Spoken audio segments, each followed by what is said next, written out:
Olá, graça e paz em nome de Jesus. Hoje é o 243º dia de leitura da Bíblia na ordem cronológica dos acontecimentos. O reino do céu será semelhante a 10 virgens que, pegando as suas lamparinas, saíram a encontrar-se com o noivo. 5 delas eram imprudentes e 5 prudentes.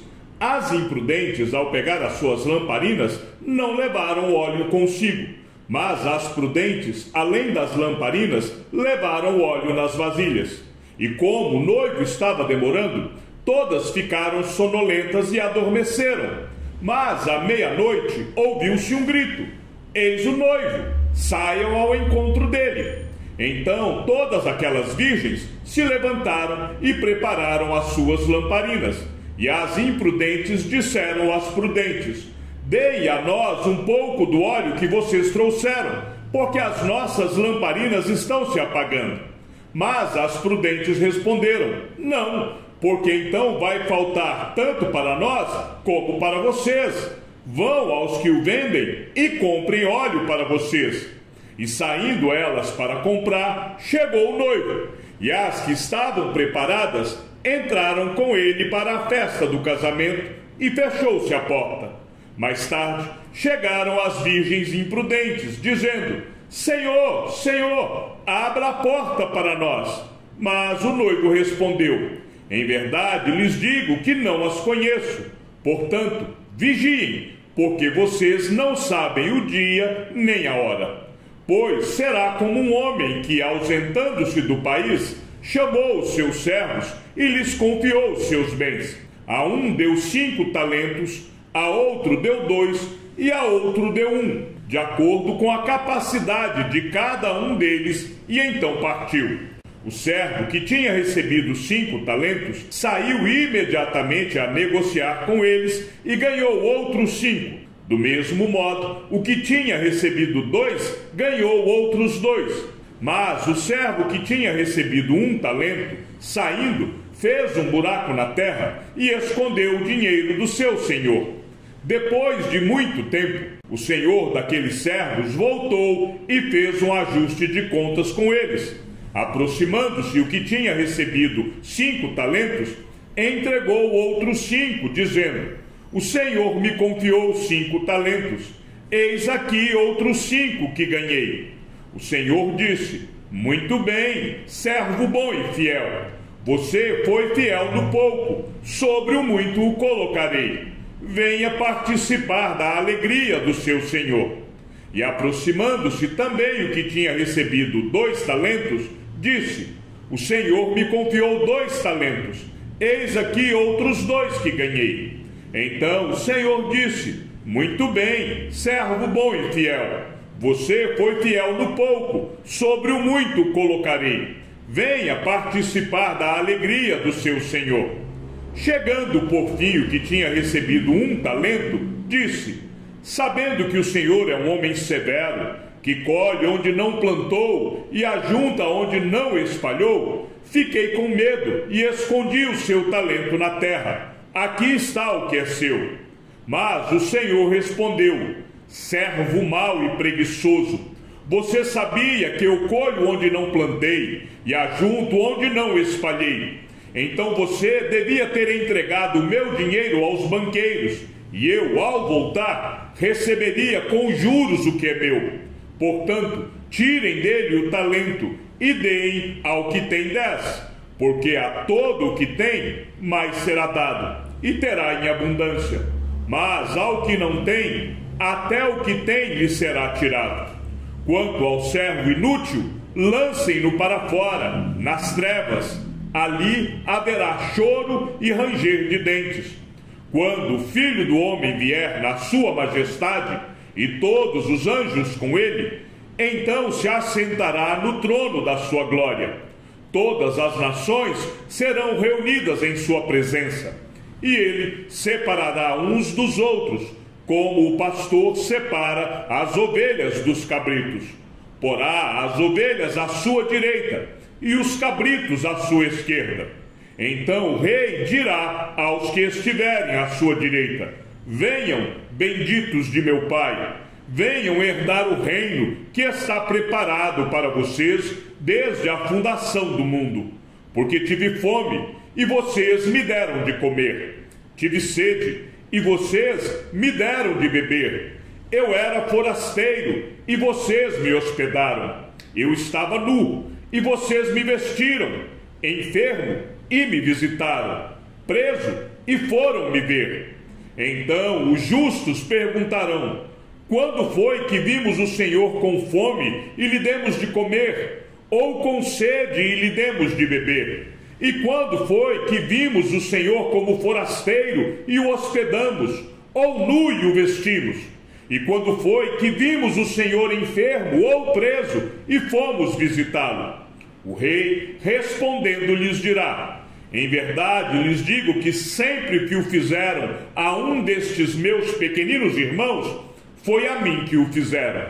Então o rei dirá também aos que estiverem à sua esquerda: afastem-se de mim, malditos, para o fogo eterno, preparado para o diabo e seus anjos. Porque tive fome, e vocês não me deram de comer. Tive sede, e vocês não me deram de beber. Sendo forasteiro, vocês não me hospedaram. Estando nu, vocês não me vestiram. Achando-me enfermo e preso, vocês não foram me ver. E eles lhe perguntarão: quando foi que vimos o Senhor com fome, com sede, forasteiro, nu, enfermo ou preso, e não o socorremos? Então o rei responderá: em verdade lhes digo que sempre que o deixaram de fazer a um destes mais pequeninos, foi a mim que o deixaram de fazer. E estes irão para o castigo eterno, porém os justos irão para a vida eterna.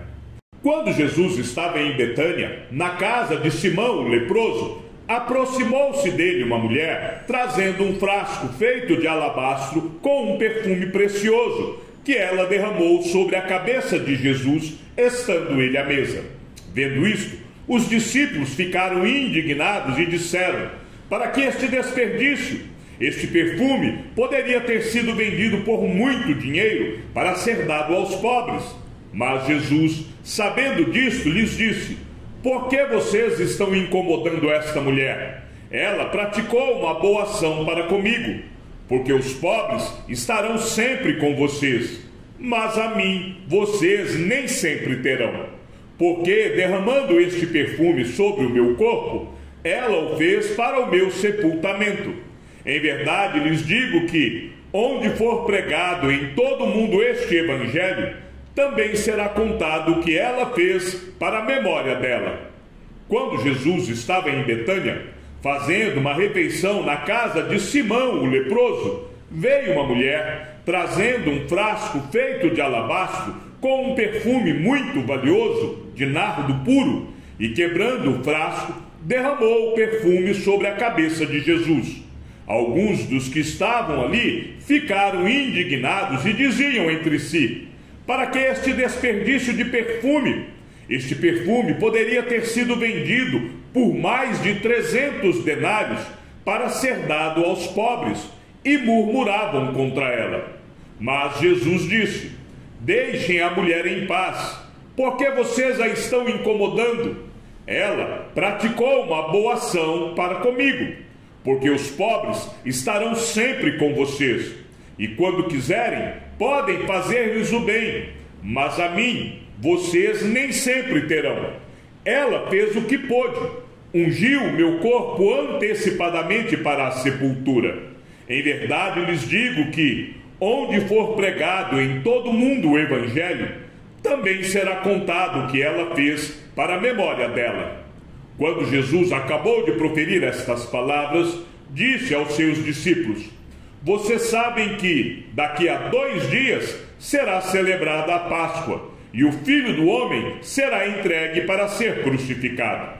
Então os principais sacerdotes e os anciãos do povo se reuniram no palácio do sumo sacerdote, chamado Caifás, e deliberaram prender Jesus à traição e matá-lo.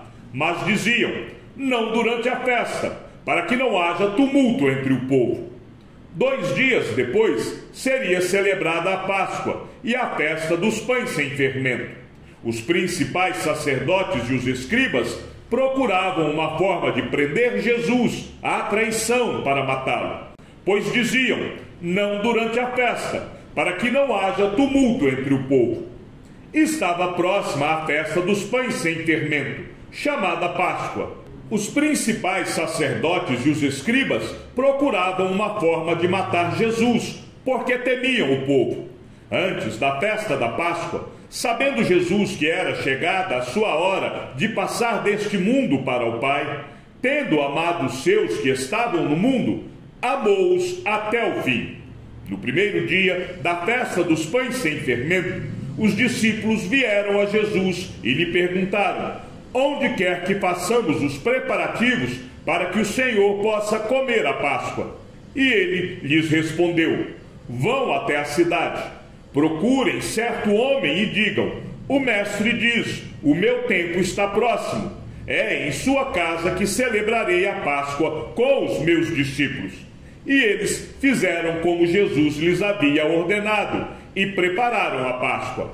E no primeiro dia da festa dos pães sem fermento, quando se fazia o sacrifício do cordeiro pascal, os discípulos de Jesus lhe perguntaram: onde quer que façamos os preparativos para que o Senhor possa comer a Páscoa? Então Jesus enviou 2 dos seus discípulos, dizendo-lhes: vão até a cidade. Ali, um homem trazendo um cântaro de água sairá ao encontro de vocês. Sigam esse homem e digam ao dono da casa em que ele entrar que o mestre pergunta: onde fica o meu aposento, no qual comerei a Páscoa com os meus discípulos? E ele lhes mostrará um espaçoso cenáculo mobiliado e pronto. Ali façam os preparativos. Os discípulos saíram, foram à cidade e, achando tudo como Jesus lhes tinha dito, prepararam a Páscoa. Chegou o dia da festa dos pães sem fermento, em que era necessário fazer o sacrifício do cordeiro pascal. Então Jesus enviou Pedro e João, dizendo: vão e preparem a Páscoa para que a comamos. Eles lhe perguntaram: onde o Senhor quer que a preparemos? Jesus lhes explicou: ao entrar na cidade, vocês encontrarão um homem com um cântaro de água. Sigam este homem até a casa em que ele entrar e digam ao dono da casa: o mestre pergunta: onde fica o aposento no qual comerei a Páscoa com os meus discípulos? E lhes mostrará um espaçoso cenáculo mobiliado. Ali façam os preparativos. E indo, acharam tudo como Jesus lhes tinha dito e prepararam a Páscoa. Então, um dos 12, chamado Judas Iscariotes, foi falar com os principais sacerdotes. Ele disse: quanto me darão para que eu o entregue a vocês? E pagaram-lhe 30 moedas de prata. E desse momento em diante, Judas buscava uma boa ocasião para entregar Jesus. E Judas Iscariotes, um dos 12, foi falar com os principais sacerdotes para lhes entregar Jesus. Eles, ouvindo isso, se alegraram e prometeram dar dinheiro a ele. Nesse meio tempo, Judas buscava uma boa ocasião para entregar Jesus. Ao cair da tarde, Jesus pôs-se à mesa com os 12 discípulos. E enquanto comiam, Jesus disse: em verdade lhes digo que um de vocês vai me trair. E eles, muito entristecidos, começaram um por um a perguntar-lhe: por acaso seria eu, Senhor? Jesus respondeu: o que comigo põe a mão no prato, esse vai me trair. O Filho do Homem vai, como está escrito a seu respeito. Mas ai daquele por quem o Filho do Homem está sendo traído. Melhor seria para ele se nunca tivesse nascido. Então Judas, que o traía, perguntou: por acaso sou eu, mestre? Jesus respondeu: você acabou de dizer isso. Ao cair da tarde, Jesus chegou com os 12. Quando estavam à mesa e comiam, Jesus disse: em verdade lhes digo que um de vocês, o que come comigo, vai me trair. E eles começaram a entristecer-se e a perguntar-lhe um por um: por acaso seria eu? Jesus respondeu: é um dos 12, o que comigo põe a mão no prato. Pois o Filho do Homem vai, como está escrito a seu respeito. Mas ai daquele por quem o Filho do Homem está sendo traído. Melhor seria para ele se nunca tivesse nascido. Durante a ceia, tendo já o diabo posto no coração de Judas, filho de Simão Iscariotes, que traísse Jesus, sabendo este que o Pai tinha confiado tudo às suas mãos, e que ele tinha vindo de Deus e voltava para Deus, levantou-se da ceia, tirou a vestimenta de cima e, pegando uma toalha, cingiu-se com ela. Em seguida, Jesus pôs água numa bacia e começou a lavar os pés dos discípulos e a enxugá-los com a toalha com que estava cingido. Quando se aproximou de Simão Pedro, este lhe perguntou: vai lavar os meus pés, Senhor? Jesus respondeu: o que eu faço, você não compreende agora, mas vai entender depois. Então Pedro disse: o Senhor nunca lavará os meus pés. Ao que Jesus respondeu: se eu não lavar, você não terá parte comigo. Então Pedro lhe pediu: Senhor, não somente os pés, mas também as mãos e a cabeça. Jesus respondeu: quem já se banhou não precisa lavar nada, a não ser os pés, pois quanto ao mais, está todo limpo. E vocês estão limpos, mas não todos. Pois ele sabia quem era o traidor. Foi por isso que disse: nem todos estão limpos. Depois de lhes ter lavado os pés, Jesus pôs de novo as suas vestimentas e, voltando à mesa, perguntou-lhes: vocês compreendem o que eu lhes fiz? Vocês me chamam de mestre e de senhor, e fazem bem, porque eu sou. Ora, se eu, sendo senhor e mestre, lavei os pés de vocês, também vocês devem lavar os pés uns dos outros, porque eu lhes dei o exemplo, para que, como eu fiz, vocês façam também. Em verdade lhes digo que o servo não é maior do que o seu senhor, nem o enviado é maior do que aquele que o enviou. Se vocês sabem estas coisas, bem-aventurados serão se as praticarem. Não falo a respeito de todos vocês, pois eu conheço aqueles que escolhi, mas é para que se cumpra a Escritura: aquele que come do meu pão levantou contra mim o seu calcanhar. Desde já lhes digo isso, antes que aconteça, para que, quando acontecer, vocês creiam que eu sou. Em verdade lhes digo: quem recebe aquele que eu enviar, recebe a mim, e quem recebe a mim, recebe aquele que me enviou. Depois de dizer isso, Jesus se angustiou em espírito e afirmou: em verdade lhes digo que um de vocês vai me trair. Então os discípulos olharam uns para os outros, sem saber a quem ele se referia. Ao lado de Jesus estava reclinado um dos seus discípulos, aquele a quem ele amava. Simão Pedro fez um sinal a esse, para que perguntasse a quem Jesus se referia. Então aquele discípulo, reclinando-se sobre o peito de Jesus, perguntou: Senhor, quem é?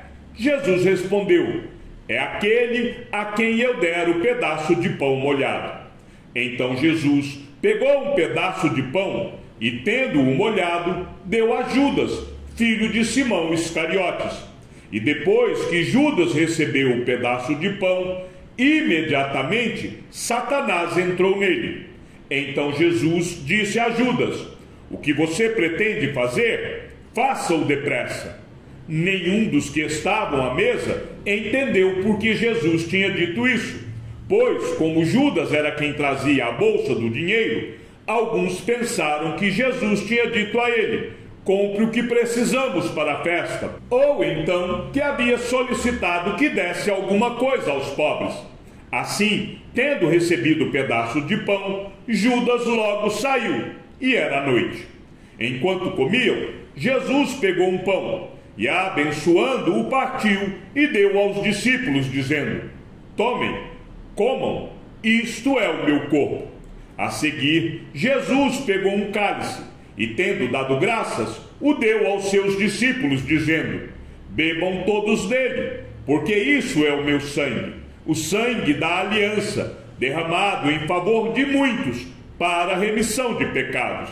E digo a vocês que, desta hora em diante, nunca mais beberei deste fruto da videira, até aquele dia em que beberei com vocês o vinho novo no reino de meu Pai. E enquanto comiam, Jesus pegou um pão, e abençoando, o partiu e lhes deu, dizendo: tomem, isto é o meu corpo. A seguir, Jesus pegou um cálice, e tendo dado graças, o deu aos seus discípulos, e todos beberam dele. Então lhes disse: isto é o meu sangue, o sangue da aliança, derramado em favor de muitos. Em verdade lhes digo que nunca mais beberei do fruto da videira, até aquele dia em que beberei o vinho novo no reino de Deus. Chegada a hora, Jesus se pôs à mesa, e os apóstolos estavam com ele. Então Jesus lhes disse: tenho desejado ansiosamente comer esta Páscoa com vocês antes do meu sofrimento, pois eu lhes digo que nunca mais a comerei, até que ela se cumpra no reino de Deus. E pegando um cálice, depois de ter dado graças, disse: peguem e repartam entre vocês, pois eu digo a vocês que, de agora em diante, não mais beberei do fruto da videira, até que venha o reino de Deus. E pegando um pão, tendo dado graças, o partiu e lhes deu, dizendo: isto é o meu corpo, que é dado por vocês. Façam isto em memória de mim. Do mesmo modo, depois da ceia, pegou o cálice, dizendo: este cálice é a nova aliança no meu sangue, derramado por vocês. Mas eis que a mão do traidor está comigo à mesa, pois o Filho do Homem vai segundo o que está determinado. Mas ai daquele por quem ele está sendo traído. Então começaram a perguntar entre si qual deles seria o que estava para fazer isso. Ora, Satanás entrou em Judas, chamado Iscariotes, que era um dos 12. Judas foi entender-se com os principais sacerdotes e os capitães sobre como lhes entregaria Jesus. Eles se alegraram e combinaram em lhe dar dinheiro. Judas concordou e buscava uma boa ocasião para lhes entregar Jesus longe da multidão. Quando Judas saiu, Jesus disse: agora foi glorificado o Filho do Homem, e Deus foi glorificado nele. Se Deus foi glorificado nele, também Deus o glorificará nele mesmo, e ele o glorificará imediatamente. E tendo cantado um hino, saíram para o Monte das Oliveiras. E tendo cantado um hino, saíram para o Monte das Oliveiras. Chegamos ao fim da leitura de nosso 243º dia. Que o Senhor seja com teu espírito, e que a graça seja com todos os que amam sinceramente a nosso Senhor Jesus Cristo. E ao Deus único e sábio seja dada toda a glória, e que a sua vida seja sempre para mais em Cristo Jesus. Um forte abraço e até amanhã, se assim o Senhor nos permitir.